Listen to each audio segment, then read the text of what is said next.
Here you go. Well, welcome everyone to FVS. This is your parent midterm tips. Here is our agenda for the day. Hopefully everyone can see. If not, if you're listening to us, we will try to read as much as we can for you. And remember that you can access this video a little bit later. We will send out a link to you all. So what are we talking about today? This is basically about being a learning coach for your students. We're also going to give you a little bit of the nuts and bolts of being an online student, some good habits, goal setting, particularly at this time of the year, a little bit more about time management. We want to also give you some information about how can you help them even if you are not a master of content. For example, how many of your students are taking a foreign language right now that maybe you don't speak? So that's very important for us to address. We also want to make sure that you know how to ask for help. How can the student find their feedback, create a positive learning environment at home, and being able to log in as a parent. And at the end of it all, we will have a question and answer session in which you will be allowed to chat with us or send us questions, and we'll try to answer them as many as we can. All right, so let's keep moving. My name is Andrea Perez, and I teach Spanish. And with me today, we have Christopher Sanan, and he is Health and PE. So say hello, Chris. Good evening, everyone. Thank you, Andrea. All right. So what makes a good learning coach? So let's just go through this quickly. Um, we understand here that the online environment is very different from what the students experience in the classroom. So what makes a good learning coach for them? Always remember that a good learning coach is someone that knows their strengths and weaknesses of the team and individual players. For you all, that would be your student. You know them better than anyone else.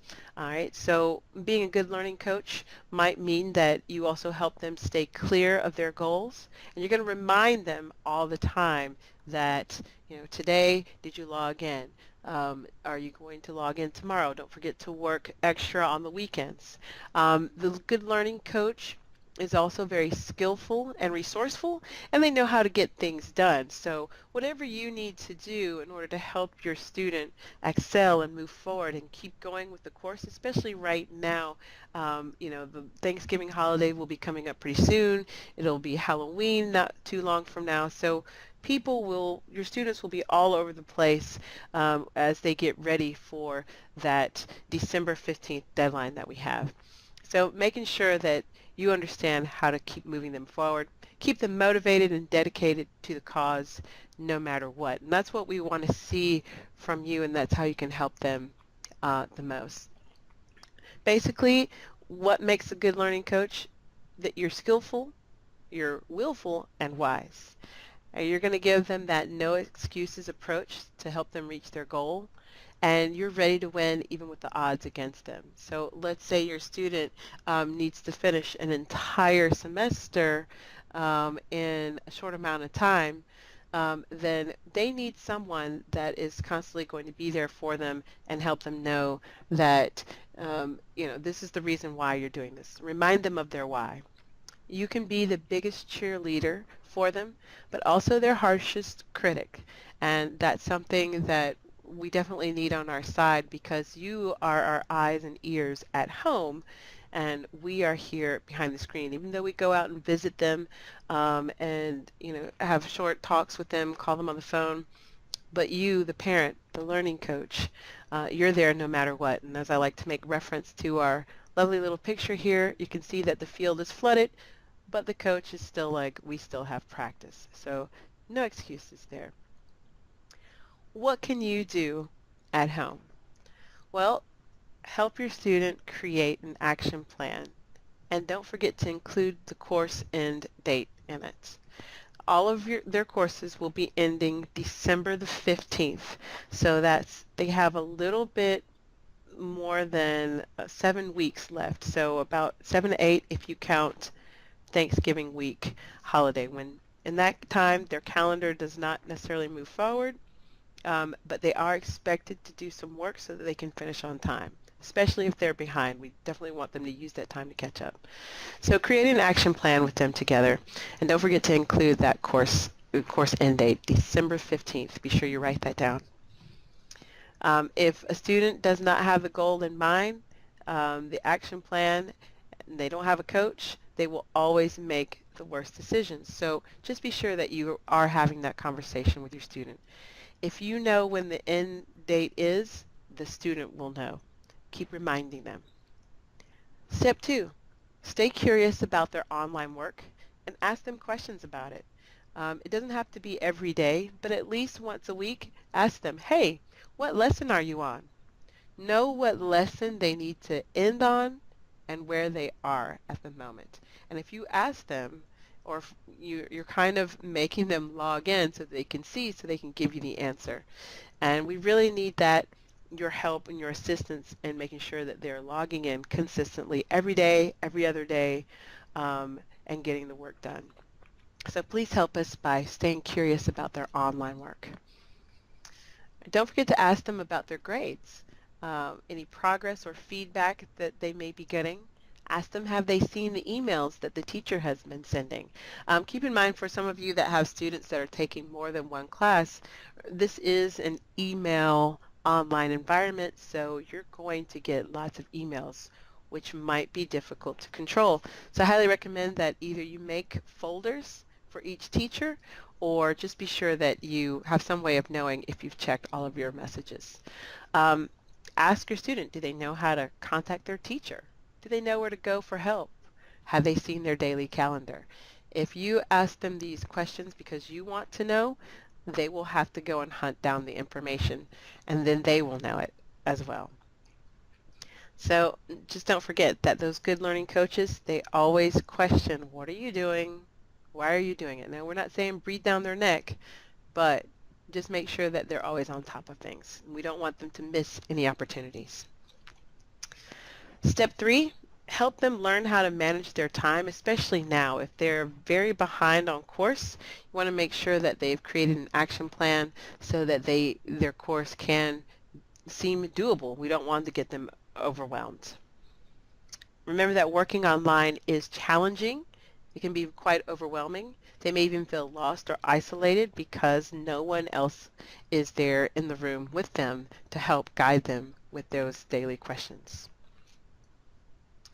You can also help them balance their time by making sure that they work in small blocks. Even if they have a lot to catch up with, make sure that they're only doing about 60 minutes worth of work to 75 minutes.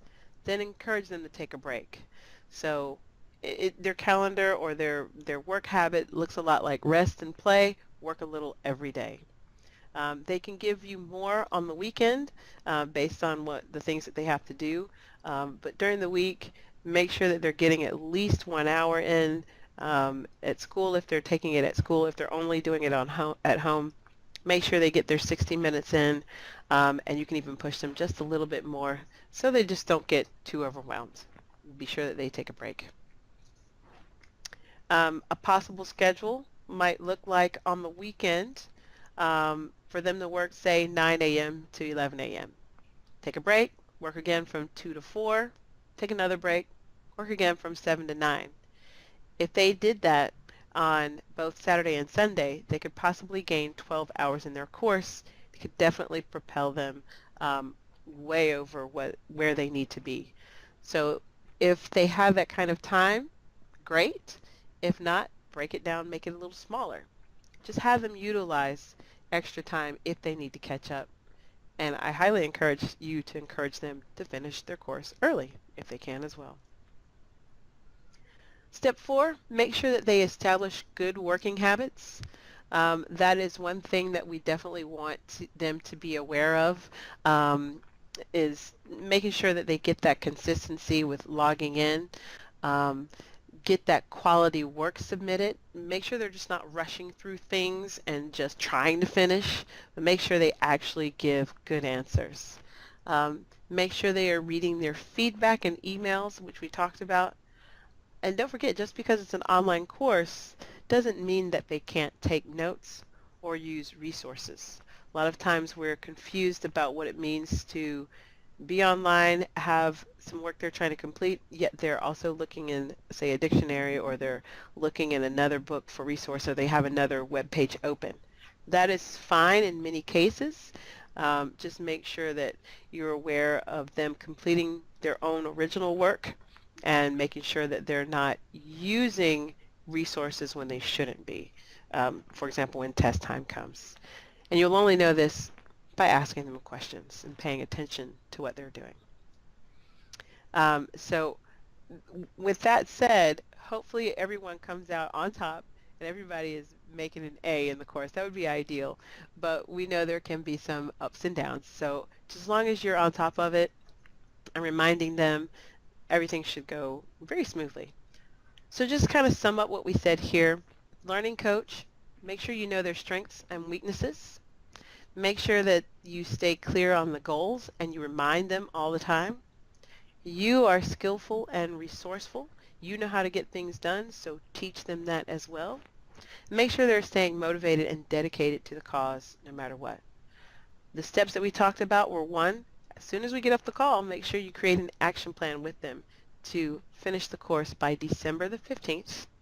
Stay curious about what they are doing. Step 3, monitor their time management. Make sure they're not getting overwhelmed with the course, but at the same time they're not getting too far behind. And then step 4, just make sure that they're establishing good habits, logging in consistently, producing quality work, and so forth and so forth. All right, so they can't do it without your help. Stay skillful, willful, and wise. Rest, play, work every day. We're going to get them to the top. So remember, the deadline is December the 15th. That's when they need to be finished with their entire coursework. All right, so moving on now to Master of Content here. Chris, did you want to take care of this part here? Yes, thank you. All right. Okay, you've got us off to a great start. Now, this content is a master of content.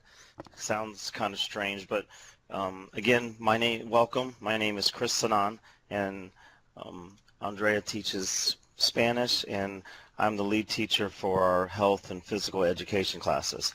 Now let's look and see how you can help your child, even if you aren't comfortable with the course they're taking. Like Andrea said, if it was a world language class and that may not be the language you're most comfortable with, or if it's a math class, you can still help them a lot through the content.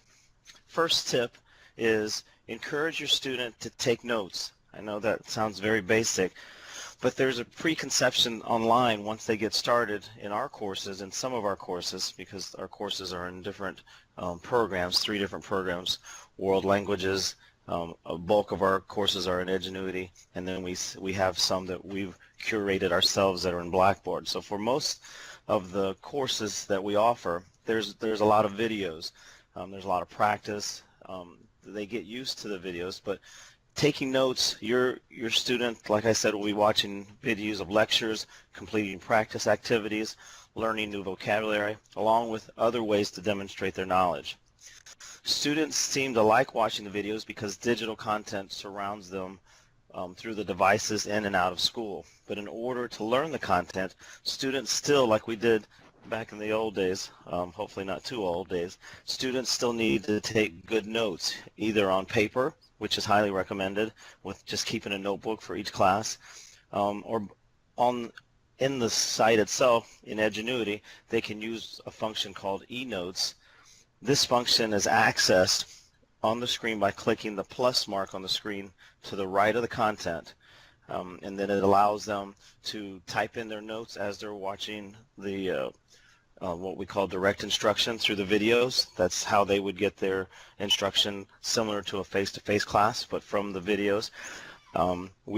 We are sometimes mistaken as the people in the videos, but all of our teachers, those videos are prepared by Edgenuity using national standards. So another way that the students could take notes, which we recommend, is there's a program called OneNote. It's an app that students can use. That automatically saves their notes and can be accessed from any device that is connected to the internet. You know, it's in an article called Mind Shift: How We Learn. Pam Mueller and Daniel Oppenheimer discovered that students took notes on a laptop, sometimes typed their notes verbatim, but didn't always retain as much of the content as you would think. Handwritten notes gave better results, which leads into our next tip, which is something called sketchnoting, where it's a little different, a little out of the box, but where drawings can be used to replace rote text. And there's a link there for that. Also, some of us may be familiar with, and the students are in their regular school, is something called Cornell Notes. Is another way of taking notes that helps students retain more information from their lessons. We have links to all these resources at the bottom of each slide, and then you can reference that when with the recording when we send it back out. So we invite you to share these ideas about note-taking with your student. The next idea we'd like to talk about with the picture of our hourglass is we want to explore the idea of how much time, like we've already talked about, does your child need to spend working in their course or courses. Help your student track their time. Learn how to, you just dot maybe in their notes page of how much time they've spent each day. It'll take a little bit of practice, a little bit of routine for your child to figure out how much he or she needs to work in the course to complete enough work to stay on target.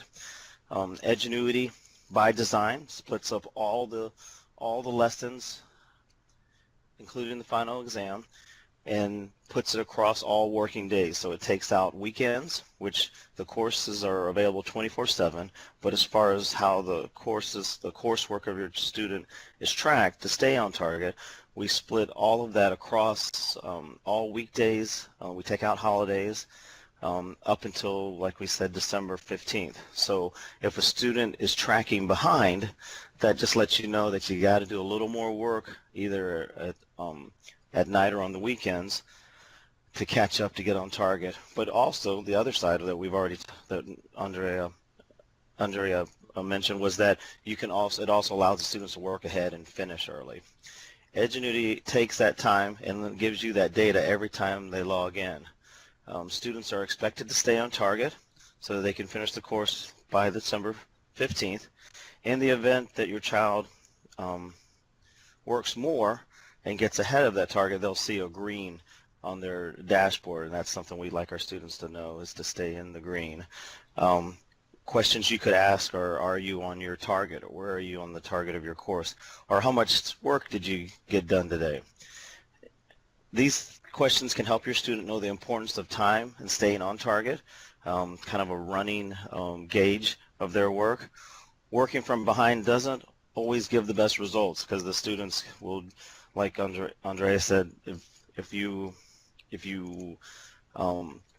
put it in chunks of time, they can concentrate more on the work than if they work 7 hours in a row. We not only want the students to work through the course, but we want them to get the best results they can. Students typically should spend about 5 hours per week, similar to what they would spend in a face-to-face class. Any hours above that is just like if they had homework in a face-to-face class. And then we make notice of it goes a lot quicker in the summer when we have a lot more students. So let's keep in mind that, again, online learning is something a little different.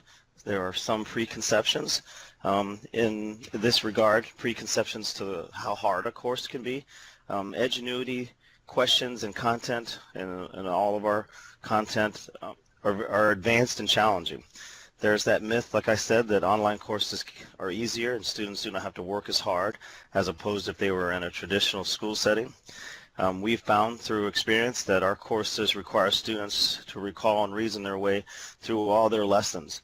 For instance, our world language classes require on-spot creation of dialogue and short stories. They answer with opinions, not just simple facts that they've memorized from the text. Students also share personal experiences in their target language. So, for example, in our American Sign Language class, they also are required to do video recordings besides the normal recording of their voices in our world languages classes, and share in shared sessions with the teacher. So that's another thing to help the students understand that it is very challenging. There is rigor in our courses, but once they start to be successful and get in a routine and have your support, they figure out pretty quickly the harder they work, like most things, the better the results that they get out of it.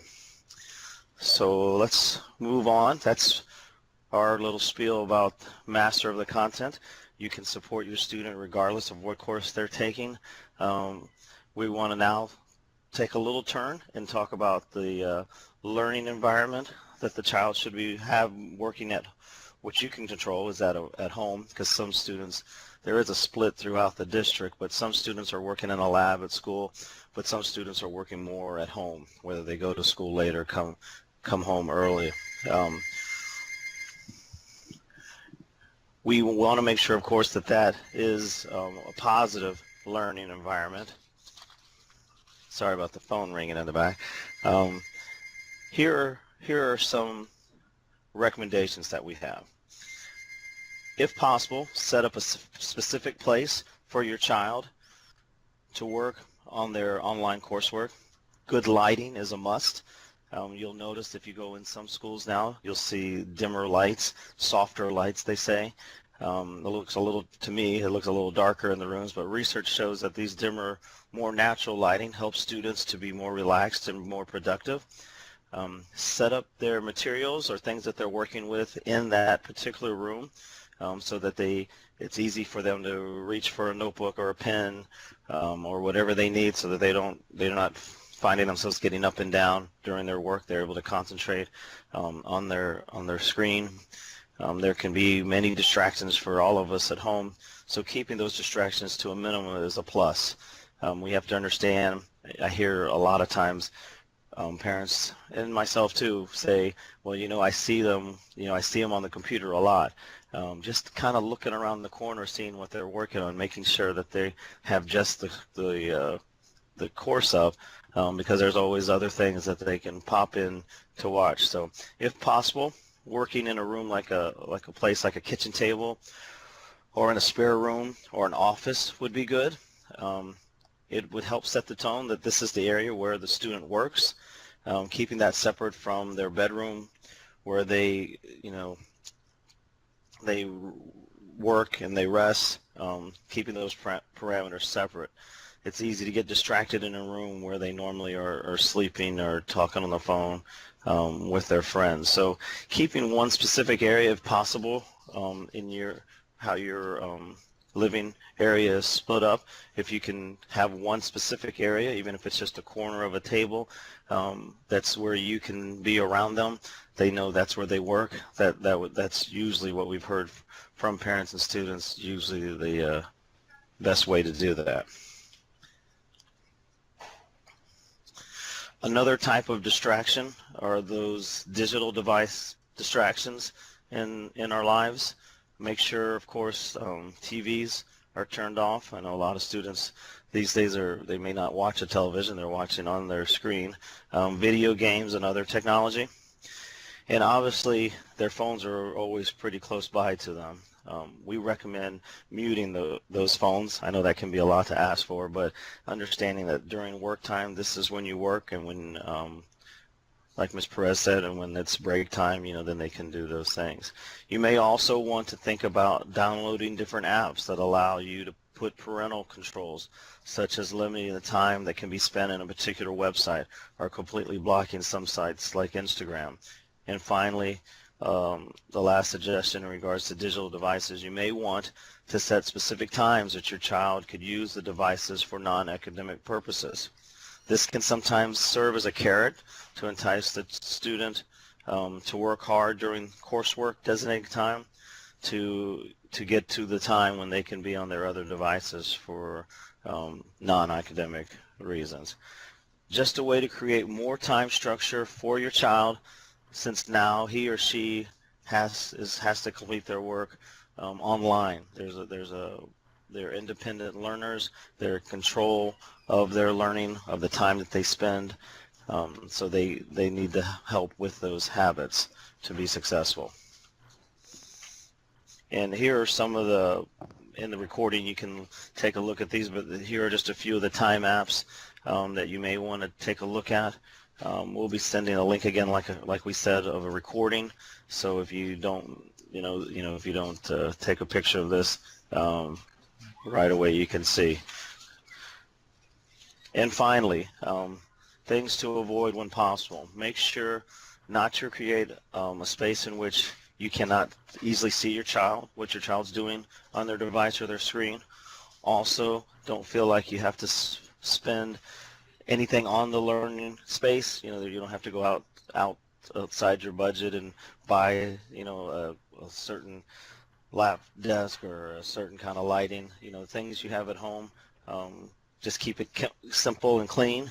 Creating the space with your child's input can be fun and give the student-centered feeling for the space. It's a little different because we're dedicating an area so they know when they're there that that's what they're doing to work. So supporting your child, even if you are not the master, like we said, of the course content, and setting up parameters for a positive learning environment will go a long way in helping your child stay on task and be productive. Okay.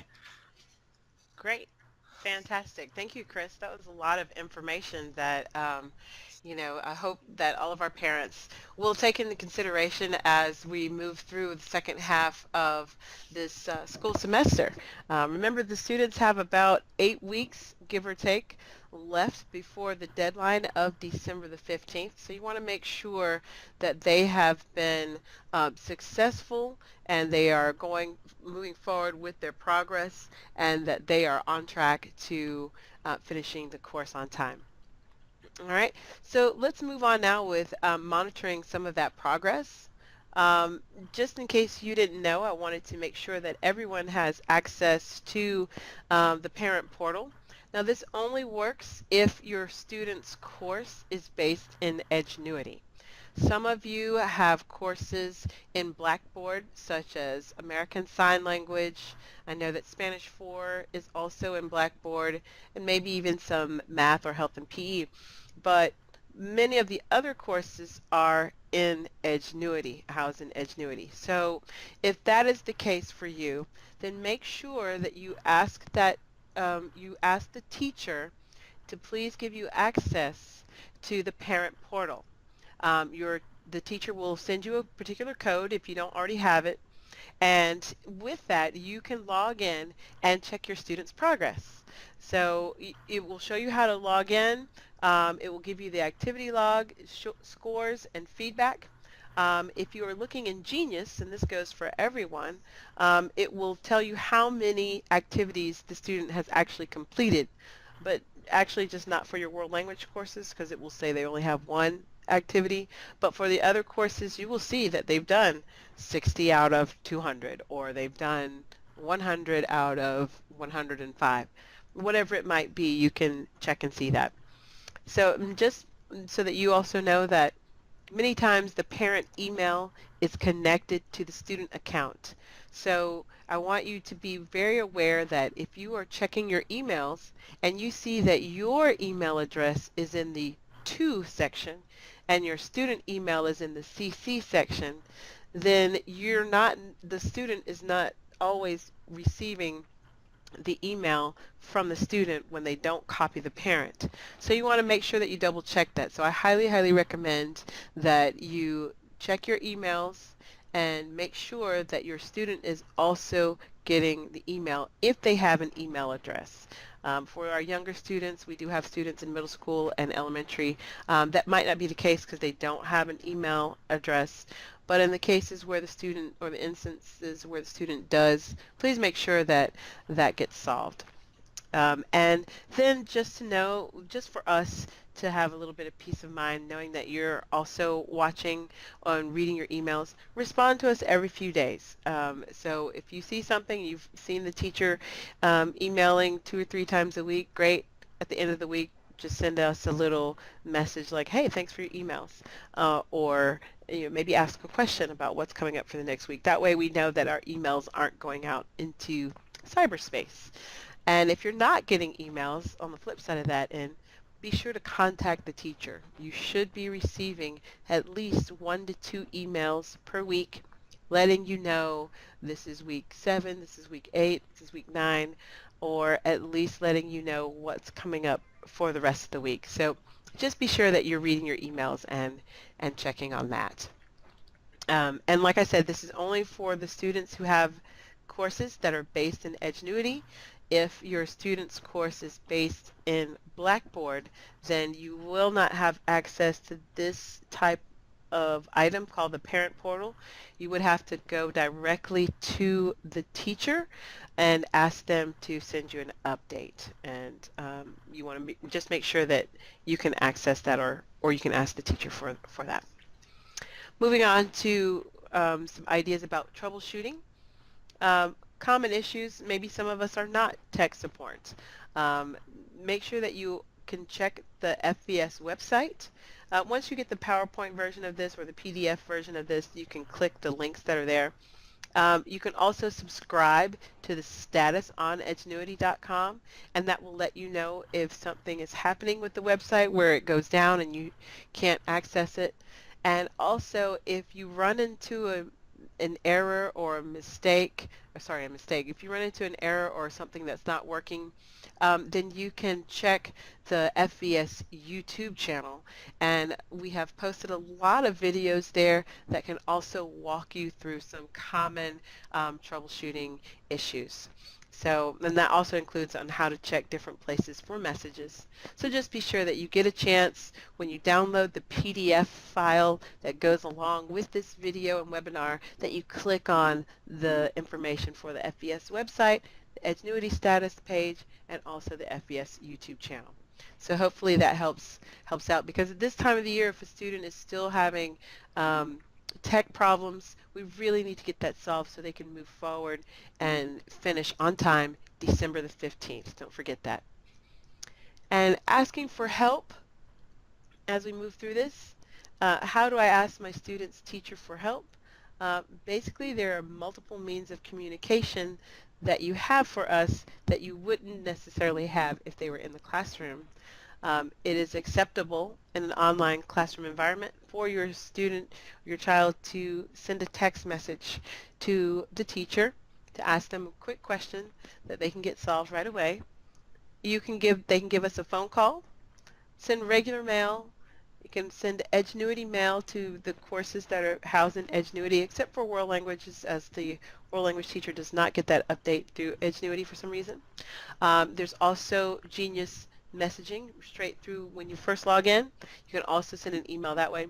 That typically is the slowest response because the teacher does not have to be signed into Genius all the time, so they may or may not see your emails there. I would say that if you have something very important, either send them a direct regular email message or send them a text message. And most of your teachers should be available between 8 a.m. and 8 p.m. on the weekdays, but also allow them 3 hours for a response, and in some cases the maximum 24 hours. Keep in mind that they are teachers, so they do have meetings that they go to. They are often out on visits with other students, and they may even be in a school building in training, so they don't always see your messages right when they come in, but I can assure you that they will do their best to answer them as quick as possible. And if you haven't gotten a response in, say, 24 hours, go ahead and give them a nudge. Then you might want to repeat your email, or if you emailed, then send them a text message. So that way they can be sure that they see it.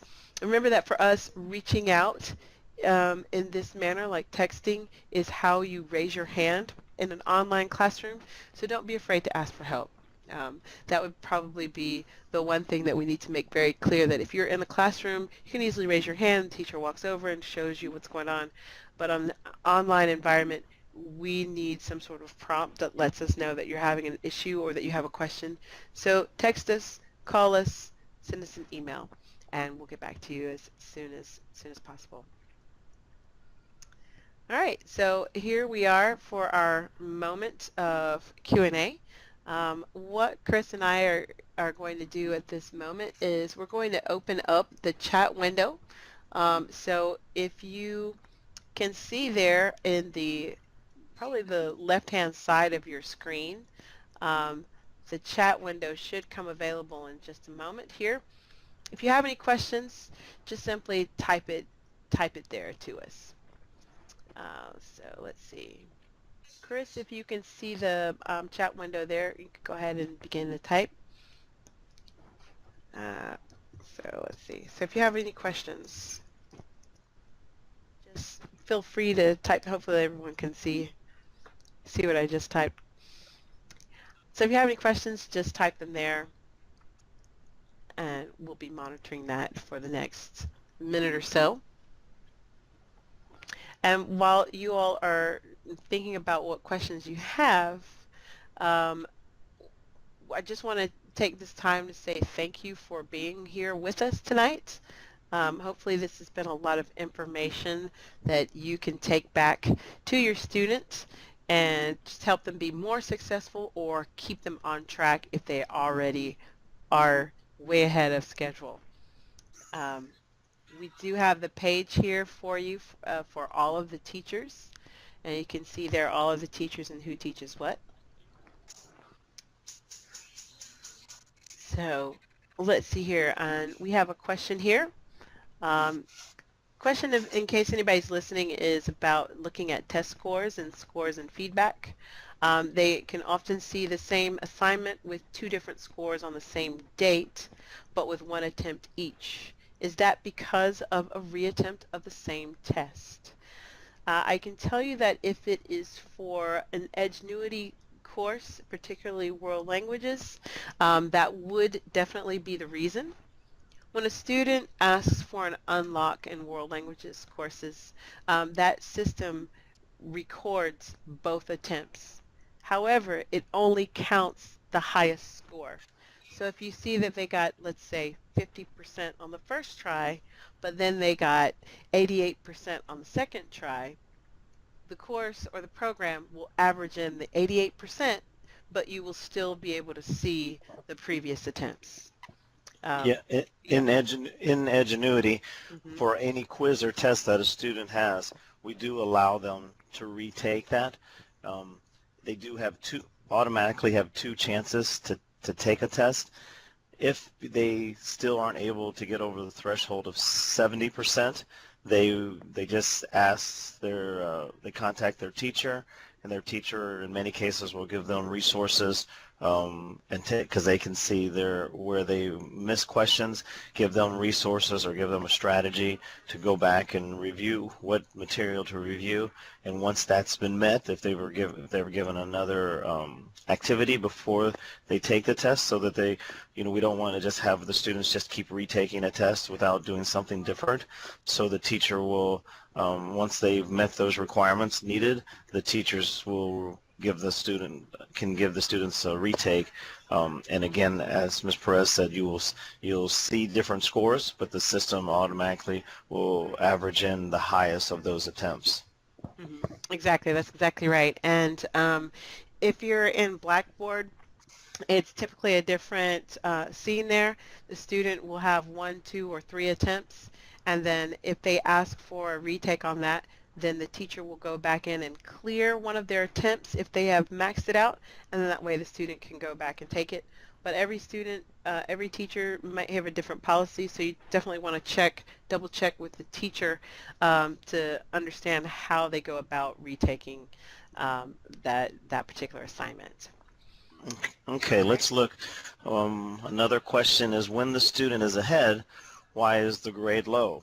Now, to answer the question, if we look at it in the reverse, the way this Edgenuity works is if there's a grade called an overall grade, that you'll see on their dashboard. That is a grade that's been assigned for all work that's been assigned.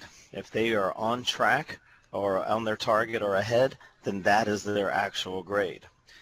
If they are behind at all, their actual grade will be less where they should have been, with zeros put in for that target. So it'll show that overall grade is lower. Their progress report or actual grade will be lower than the overall grade for what they've submitted. It's a little confusing, but it does help the student understand that when they are behind, it gives them, it lets them know that if they were to finish the course or stop working then, that's why they would have zeros for those assignments. Now in the reverse, the question is, why is their grade lower? It's because of what they've scored up to that point. So their grades either on the assignments or the quizzes or the test, or that's the reflection of their grade. So in order to bring that up, they would need to review the material and do, like we said, something different than they did before. Ask questions of their teacher if there weren't points that they saw on the quizzes or tests that they knew for sure, because they on quizzes, not on the test, but on quizzes, they can go into scores and feedback and see the ones that they missed. Now for test security, we don't release the test questions out so that we keep those private, but that's why their grade would be lower. Mm-hmm. Right, and also just to touch on that, if they are in a world language course, you also have to know, and this is for everyone, if you are looking in Genius to find their grade or their progress, a lot of times that does not match what is being published, I suppose, in the PowerSpeak or Edgenuity platform. Because they communicate, Genius will update the world language scores about 3 days later. So it might be that you see the student is ahead, you have all the blue or green boxes, and then then maybe their grade says it's a little bit low. So in that case, I would encourage you to have the student actually log all the way in to PowerSpeak and then click through there until you get to their actual grades, and you can see what their progress is, if they are actually ahead or behind, and what their actual grade to date says. And if that's confusing for you or you don't know how to get to that, then you can email their world language teacher so they can explain it to you a little bit more. But just so you know that there is, between Genius and Edgenuity, for a world language class, a lot of times it updates a couple of days later. So there's that. Okay. Go ahead. Let's take a look at Anita's question. She Uh-huh. says, when my son enrolled, the system said that he was ahead in the class. It continues to say he is ahead even when he is behind. Is this because he was enrolled in the class late? Now, the initial answer I would say is no. One thing to understand is when students are enrolled, that's when their target is set. If they start past the time that the semester starts, like ours started in August, the 18-week period, but students are added along the way based on approval from their counselor, their school counselors. We don't control when they're enrolled. When you parents and students put in requests for courses, and then their school counselor looks at the students' course load and looks at what they need to take, and then makes those approvals. So the target, if you start late, doesn't mean that you're behind, because the target is set from the date that you're enrolled in the course. Now, two places you can look. There's a system called Genius, which is where you register for classes, and then where also the student initially logs in. They don't automatically log into the platform that they're taking their class on. Everything starts in Genius. So in Genius, on the academic snapshot, you'll see a blurb that you'll see where it says you're behind. For any grades or for any checking of when, where they are in the course, that doesn't always sync in Genius, that initial login screen. Similar to what Ms. Perez said, of going all the way into PowerSpeak, into the course, we would say the same thing for our Edgenuity courses. You would need to go all the way into the course, click on the course name, and then look at the dashboard. That will give you your up-to-date. It's constantly updating. That'll give you your most up-to-date snapshot. If it's blue, that means they're on target. Green is ahead, and then red is like a stop sign, meaning that they are behind. So that's why you may have seen those you may see different things or interpreting what you saw in Genius, when everything in Edgenuity is where you want to look. Right, exactly. And if you continue to have that discrepancy where it says he's ahead even when he's behind, just have them click all the way through to their actual lesson, their course, and then look in there to make sure. All right, moving on to Mrs. Urdaneta's question. She says, is it correct that the student can advance as they want, or is there a limit of how much they can advance? For a world language course that is in Edgenuity and also for the world language course that is in Blackboard, the student can continue as much as they want. The only time they are stopped is when they have something that is pending and they need to retake, or after in Blackboard they're only stopped if they want to go back and retake something. Then they have to retake that before they can move on. Perhaps in other courses in Edgenuity, it might take, the teacher to a teacher prompt to release a test for them so they can continue, and then in that case the student would have to ask the teacher to have that particular permission. Chris, do you have anything about that for Edgenuity and for Blackboard? Are you familiar with that process?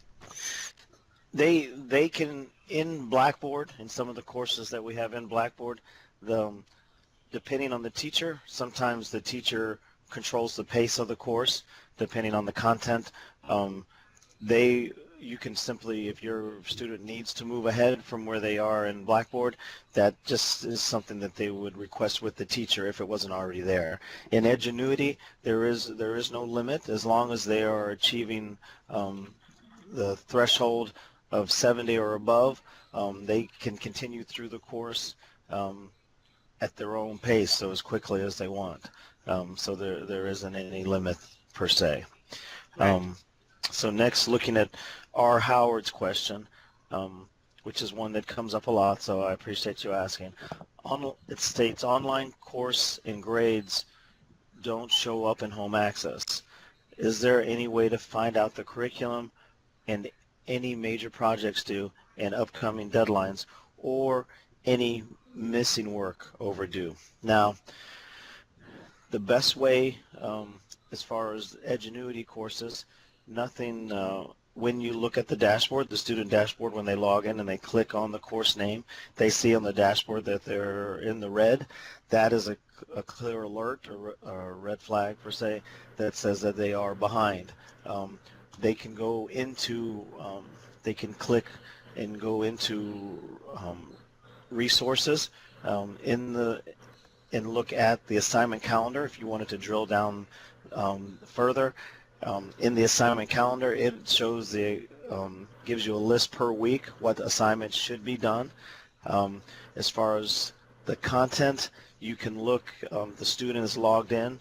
If besides looking at the syllabus that's always made available by the teacher or can be requested, but if you wanted to look in the course, with your student, when you log in with your student, if they clicked on the course content, the calendar, on the left-hand side of the screen, and it opens up and it'll show you where your student is and how much more they have to complete and the titles and the names of all the assignments. So that's the best thing to do, is to either look in the course to see if they're red or green or blue.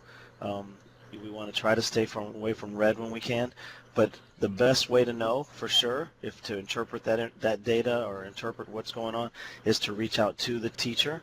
The teacher would be more than happy to have that communication with you so that everybody's on the same page, because to do the things that we've suggested tonight, you really have to understand where your student is in their course and how they're progressing and how they're performing, to the question earlier. So I think that would be the place I would start, is with the course, and then ultimately connecting with the teacher that would welcome that communication with you.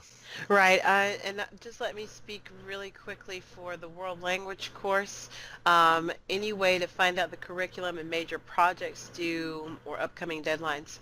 For us, the best thing to do would be to get in, click all the way through the course and get to their calendar, and then you can either print that page. I believe at the bottom of if you click full calendar, you can print the page at the bottom of that.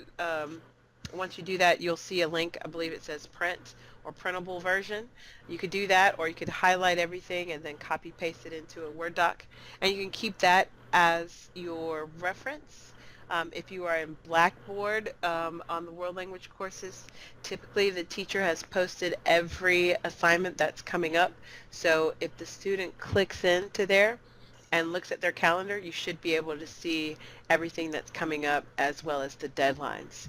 Um, I know that in world languages for missing work, if they miss logging in and completing work for that particular day, it will show up in red for them, and it will be labeled past due. So that would be one way to quickly access the information that you're looking for. And if you have a little bit more time, you don't mind waiting, you can ask the teacher to go in and get the information for you and send you an email. So. Now I see another question, which typically happens once we start giving a little information. From R. Howard, another good question is, can parents obtain their own login to see the assignment calendar? Um, Couple different things. You can't actually see the assignment calendar as a parent.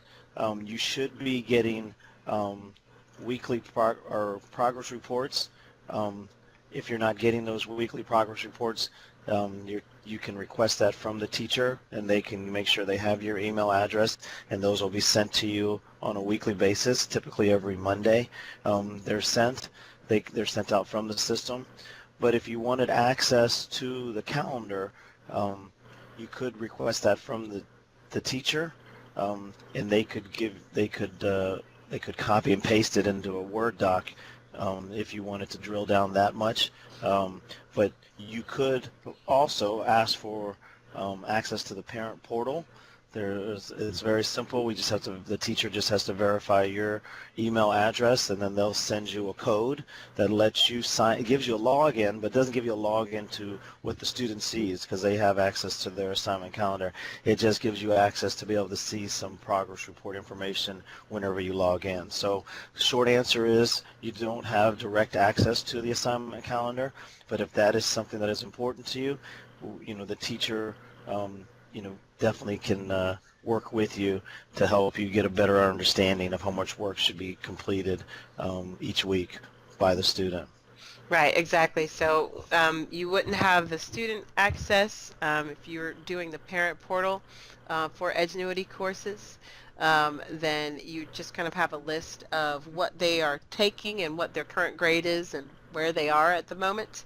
And in Blackboard, I don't believe it has that particular capability, but in either case, the teacher can pull the information for you and you can see that at any time. And moving on to our next two questions, we have one question is, can they retake a quiz if they fail one? Typically the answer is yes. I'm also going to go out and say that it truly also depends on the teacher. But I can tell you that our policy here at Fulton Virtual is that we want to make sure that the students can demonstrate mastery of the content. So typically if a student has done poorly on something, they can send an email to the teacher and request that they retake it. And depending on the teacher, they will get a particular assignment to complete beforehand for reinforcement of the content, and then they will be allowed to go on and retake that. And you just want to just double check, send an email to the teacher for that. All right. Okay, next question from Elizabeth. My daughter started yesterday, and we have no idea what Blackboard or Edgenuity is, so we are lost about what you're talking about. Was there a meeting to show the students how to use and what to expect from online? And then continued, as a parent, I'm a little confused on where to find each thing that you are mentioning. Well, that's a good start for you to come here. We appreciate you taking the time. Basically, each course starts out with a registration email to the parents and to the student and to the teacher. From there, a teacher sends out a welcome email with information on how to log in and where to go in the course. If it's an Edgenuity course, I don't know if you want to type in what course they're in, and I could tell you, but if it's an Edgenuity course, there is a orientation video that they go through, and we recommend that they take notes on, so it kind of tells them how the platform works, basics of how to navigate the system, and then they log in. After that, they log back in to show that they've gone through the orientation, and then they click next activity and they can start working. So um, the teacher is the catalyst for that. There aren't any at this right now. There aren't any meetings or for orientation, but that is the role. One of the roles of the teacher is to make sure that the student, once they've been given login information, the website you always go to is Genius, and Spanish 3A is the course. So that course, of course, after I told you all that, I apologize. That course is Andrea. Is that Mhm. is that in? That's not a Blackboard course, is No, it? that's not a Blackboard course. For Spanish 3A, you will only have the one platform to go into. Well, actually the two. So you start when she logs in, she's in the Genius interface, and that tells you, that will show you the course that she's enrolled in. She clicks the green button that says go to course. After that, she's taken to the Edgenuity platform where she completes all of her assignments in that. So you don't have, for 3A, you don't have to worry about the information for Blackboard. You would have received a registration email that came in right after she signed up for or was approved to take the course. If you email me, I can find that email for you again and resend it for you so that you have all of the information. And then check your emails from me, of course. And then she has her syllabus is posted on our Padlet website, which I sent out the link for that earlier in an email to you earlier today, but I can resend it for you if need to, so that way she can also take a look at the syllabus. So, all right. Okay, so at the moment, Chris, do you know if we have any other questions here in the thing? I don't see anymore. I think we've answered all of the questions that have been posted. Okay. Well, so hopefully this has been very helpful to everyone. I see there are a lot of people still on the call, and that is absolutely fantastic. So if you still have some more questions that are, bubbling inside your head, please let us know. You can email us, or you can email your student's teacher or direct and ask them a question. You can see here that on the screen that we still have. You can either take a picture of that right now, or it will be sent to you in an email, so you can access the PDF as well. We also do have one more question here. Is there a way to connect with you outside of this conference call? Yes, and if you look at the screen there, you can see everyone's emails. I'm Mrs. Perez, and we have Chris Sanan here. You can always email us, or you can email the teacher direct if you have a question specific to that curriculum, and you can contact us there, and we can also send you out our numbers as well in case you need to send us a text message as well. All right, great. So anything else that anyone can think of? Well, once again, I would like to thank Ms. Perez for her work on the presentation, and parents for taking the time, especially this late in the evening. I know everyone has a long day, but we will make sure that you get the link to this session. And also, it's really just to let you know that we are here as a program, teachers and coordinator and program specialists. We are all here to support your student, working together with you and the schools. Will assure that your student does as well as they can do in our classes. Exactly, that's right. Chris couldn't have said it better. We are here. We are a great community for you all. Reach out to any one of us. We want to make sure that your student will be successful when, if they're having any issues, just let us know. Let's see yes, and that question there for Miss Elizabeth, am I the teacher for 3A? Yes, I am the only teacher right now for Spanish 3A as well as Spanish 4. Mr. Montes de Oca is the teacher for Spanish 1 middle school and Spanish 1 high school. So for Spanish 2 and 3 and 4, that would be me at the moment.